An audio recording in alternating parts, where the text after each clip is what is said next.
Trump's tariffs, a rising price tag for American businesses. Washington.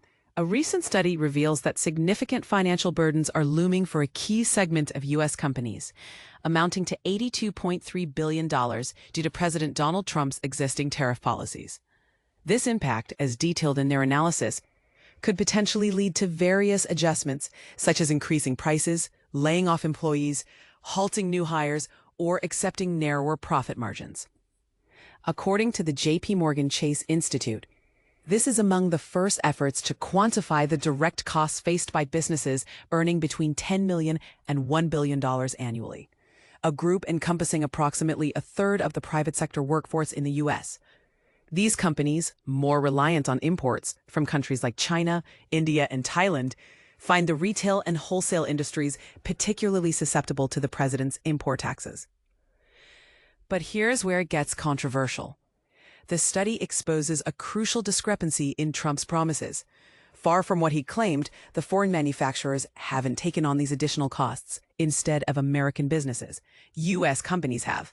Despite that, overall inflation remains unchanged, thanks in part to major retailers such as Amazon, Costco, Walmart, and Williams-Sonoma, who managed to stock up their goods in advance, delaying the full impact of the tariffs.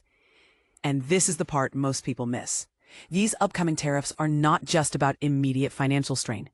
The potential direct costs using the current rates translate to about $2,080 per employee, or around 3.1% of the average annual payroll.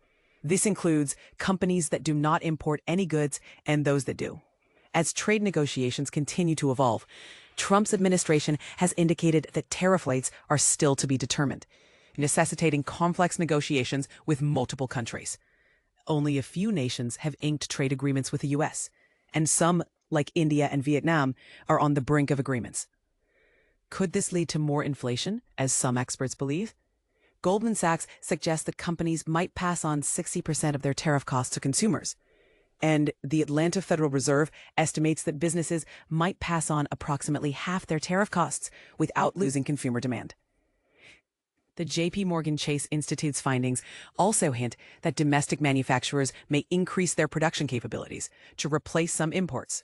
However, they need to carefully consider and plan for how to handle potential financial challenges, especially worrying about profit margins that are often tight in the wholesale and retail sectors.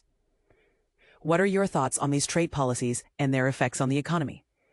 Do you agree that U.S. businesses are bearing the brunt of these tariffs, or do you see a different perspective?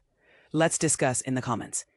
For more on President Donald Trump's policies, be sure to follow the AP's coverage at https://apnews.com/hub/Donald Trump.